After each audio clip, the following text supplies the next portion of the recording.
Hello, I'm Lauren McCafferty, and I'm an ultrasound fellow at University Hospital's Cleveland Medical Center. As part of my series on the use of point-of-care ultrasound to augment landmark-based procedures, I'll be talking here about ultrasound-guided subclavian central lines. As a quick disclaimer, I'm going to be focusing mostly on the ultrasound component of this rather than the step-by-step process of placing a central line. The indications for subclavian central lines are essentially the same as indications for central lines in general. Since most of you are probably familiar with those, I'm not going to spend a whole lot of time talking about that here. Instead, I'll quickly go over some of the pros and cons of subclavian lines compared to IJ or femoral lines. To start with pros, subclavian lines tend to be more comfortable for patients and allow for better mobility compared to those in their neck or their groin. Subclavian veins tend to be more patent and less collapsible in hypovolemic states, so they're generally easier to cannulate. They have lower CLABSI or central line associated bloodstream infection rates, as well as lower DVT rates compared to those of IJ or femoral lines. They're potentially good lines for cardiopulmonary monitoring and pacing due to the close proximity to the heart and the lungs. And subclavian lines tend to be the preferred line for TBI patients and trauma patients. For cons, subclavian vessels typically have poor compressibility due to the surrounding anatomy, so there's a higher risk of bleeding and hematoma formation as a result. And because of the close proximity to the pleura, the risk of pneumothorax is significantly higher compared to that of an IJ line. And now to quickly compare the right versus the left. On the right, the apex of the lung sits slightly lower, which decreases the risk of pneumothorax. However, there's a higher risk for trauma and malposition because the catheter has to make a sharp turn to go down toward the heart. The left is the preferred side for cardiopulmonary access because it's more of a direct path to the heart. It doesn't have to take that sharp bend. However, the thoracic duct is on the left, so there's risk of damaging it.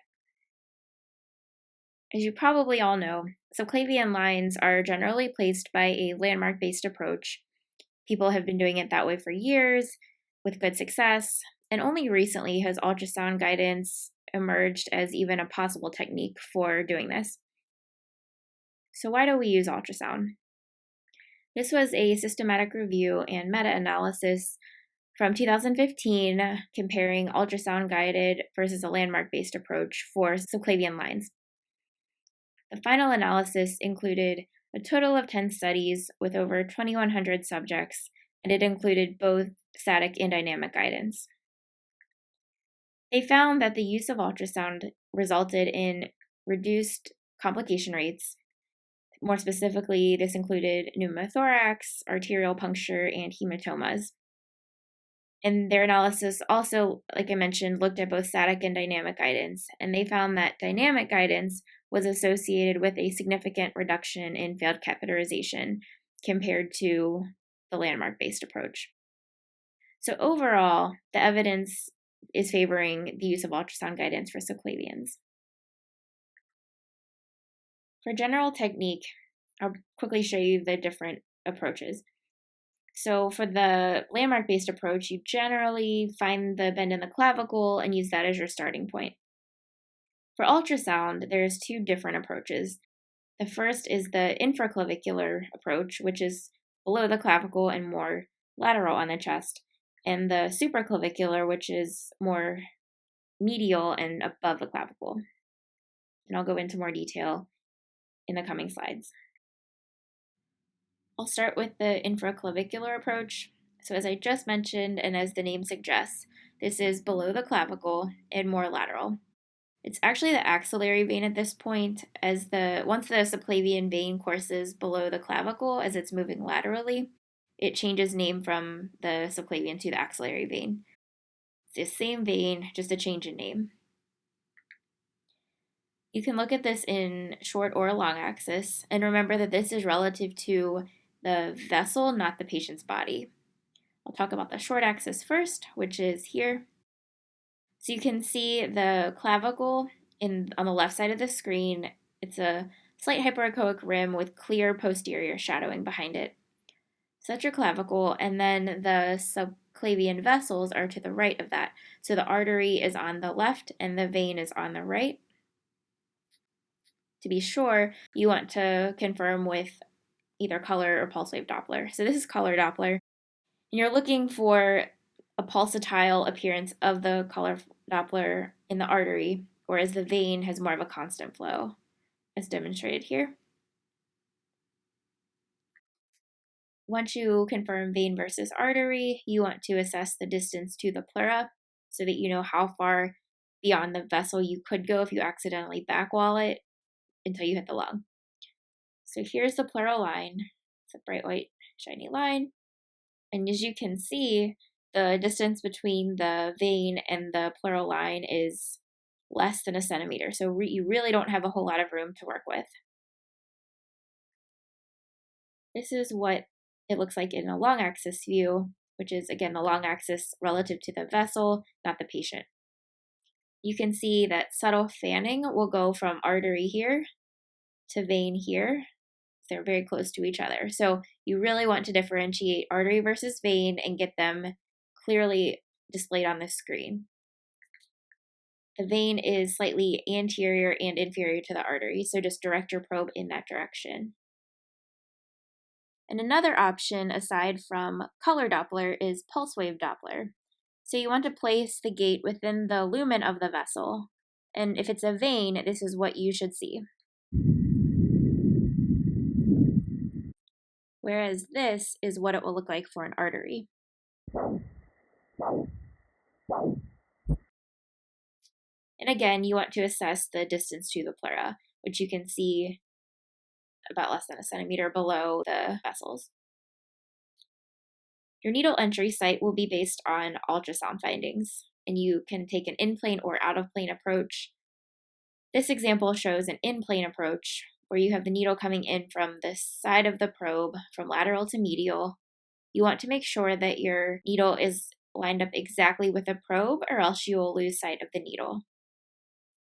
You watch it coming in from the top corner of your screen, and you want to see the entirety of the needle shaft and directly visualize it as it goes into the lumen. Once you're in the lumen, then you'll drop the angle and thread the guide wire, and you'll proceed with the rest of the procedure as you typically would. Just remember to confirm that the guide wire is in the vein before you dilate. This is the short axis or the out-of-plane approach, and this is probably what people are more comfortable with in terms of ultrasound-guided vascular access in general. Remember that the key here is to have very good needle tip and control and visualization the entire time. So you want to advance your needle and the probe in small increments, knowing where that needle tip is the entire time. Because the last thing you want to do is backwall the vein, and then before you know it, you're hitting the pleura. Is one approach better than the other? This was a study with emergency medicine providers comparing a long versus short axis approach for infraclavicular ultrasound-guided subclavians. They found overall favorability for the long axis with greater first attempt success, fewer needle redirections, and a trend of fewer arterial punctures compared with that of the transverse orientation. So based on this study, it seems as though the long axis might be better than the short axis. However, keep in mind that if you've never done a long axis ultrasound-guided procedure, it may not be your best option. Now for the superclavicular approach. Remember that this is above the clavicle and more medial. Your probe is going to be near the lateral border of the sternocleidomastoid and the internal jugular vein. Because of the anatomy here, there's less space above the clavicle to place the probe in a short axis position relative to the vessel. So it would be long axis relative to the patient. So because of that, you need to essentially do a long axis view with an in-plane approach with your needle. As I mentioned before, your subclavian vein runs slightly anterior and inferior to the artery, so keep that in mind when you're trying to find one versus the other and fan your probe accordingly. This is the view you're going to get. So here the subclavian vein is directly in the center of the screen, running horizontally. The lung is directly below it, which is really scary. If you look in the center of the screen in the vessel, you can see hyperechoic linear structures. So this is the valve, and this is where the subclavian vein comes together with the internal jugular vein to form the brachiocephalic. And you can see that the vein kind of starts to course a little inferiorly as you move toward the right of the screen. So that's the start of the brachiocephalic vein. Now that I've covered both the infraclavicular and superclavicular approaches, is one better than the other? This was a prospective study comparing the quality of visualization of the subclavian vein using ultrasound based on the infraclavicular or the superclavicular approach. These providers evaluated both. They didn't actually do a procedure, they just obtained views and looked at the quality of the images. They found that the superclavicular view yielded better visualization and that the right was better than the left. This was a study also comparing the infraclavicular and superclavicular approaches. However, this time the providers actually performed the central line, and this was with 60 anesthesiologists. They found that the superclavicular approach had better success rates, fewer attempts, and shorter time to establishing vascular access compared with the infraclavicular approach group. So overall, the superclavicular approach seems more favorable. Some pros and pitfalls. Use your anatomical landmarks as a guide. So just because you're not doing a strictly landmark-based approach for this, it doesn't mean that you can't use your landmarks to help you.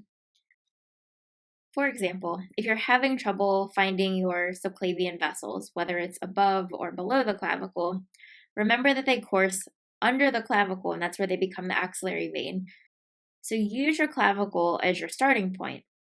Find your clavicle near where you would enter the skin for a landmark-based subclavian central line, and you should see the subclavian vessels course below it, as demonstrated in this clip. So the clavicle is in the center of the screen. It's that dark shadow, and then you can see the subclavian vessel running kind of horizontally on the screen.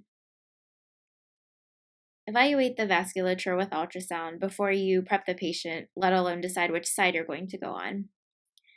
You want to make sure the vessel is clearly visualized and that there's no large thrombus or some other abnormality that might make the line more difficult.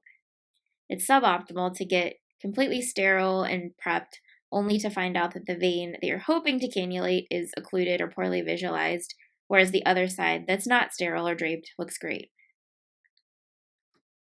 It's always a good idea to prep the ipsilateral neck, so that way if you, for some reason, are not successful doing the subclavian, your neck is already sterile and you can just slide the drape over to the neck and do an IJ instead.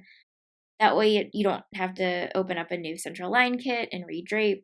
It just takes time and uses up resources.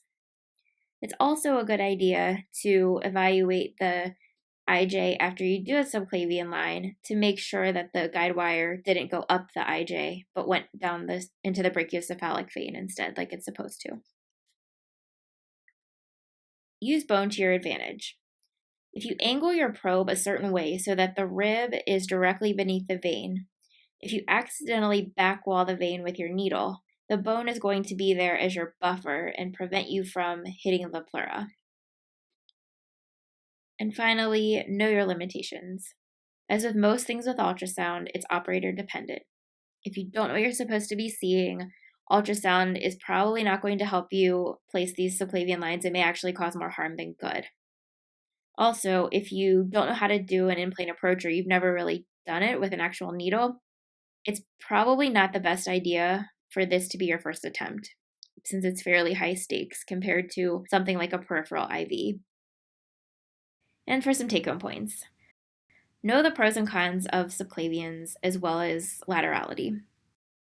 The evidence supports the use of ultrasound guidance for subclavian central line placement as it has fewer complication rates and fewer failed attempts. It favors a superclavicular approach over the infraclavicular approach, with preference to the right over the left, but realize, based on the pros and the cons, which is better in your situation. While it's always important to confirm the vein before dilating, it's especially important for the subclavians, given the poor compressibility. And to emphasize this again, because it's super important, you must know your limitations. If you have any questions, please feel free to contact me. I also have a video on how to confirm central line placement using ultrasound rather than chest x-ray, so check that out as well. Thanks!